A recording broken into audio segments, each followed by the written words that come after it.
Wealth gap ఎంత పెద్దదో తెలుసా? ఒక సింపుల్ కంపారిజన్ చేస్తే మీకే క్లియర్ అవుతుంది. ఇండియాలో మినిమం సాలరీ స్టేట్ ని బట్టి మారుతుంది, కానీ యావరేజ్ గా ఒక కామన్ వర్కింగ్ మ్యాన్ నెలకు 10,000 నుంచి 15,000 వరకు సంపాదిస్తాడు.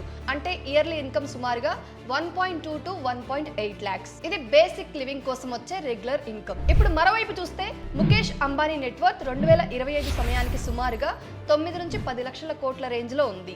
ఈ వెల్త్ ఆయనకు సాలరీ కాదు, ఇది మోస్ట్లీ రిలయన్స్ ఇండస్ట్రీస్ వంటి కంపెనీల షేర్స్ మరియు ఇన్వెస్ట్మెంట్స్ వాల్యూ. ఇక్కడ మెయిన్ డిఫరెన్స్ ఏంటంటే ఒక కామన్ మ్యాన్ ఇన్కమ్ మీద డిపెండ్ అవుతాడు, కానీ Ambani assets and market value మీద డిపెండ్ అవుతారు. Now let's understand the scale. ఒక వ్యక్తి ఇయర్లీ 1.5 lakhs సంపాదిస్తే 40 years పనిచేసిన మొత్తం 60 lakhs మాత్రమే అవుతుంది. కానీ అదే టైంలో అంబానీ వెల్త్ లో చిన్న మార్కెట్ చేంజ్ వచ్చిన రోజుకే 100 నుంచి 200 కోట్ల వరకు చేంజ్ రావచ్చు. అంటే ఒక రోజు wealth fluctuation is equals to లక్షలాది మంది ఇయర్లీ ఇన్కమ్. ఇది ఎగ్జాజరేషన్ కాదు, ఇది యాక్చువల్ స్కేల్ డిఫరెన్స్.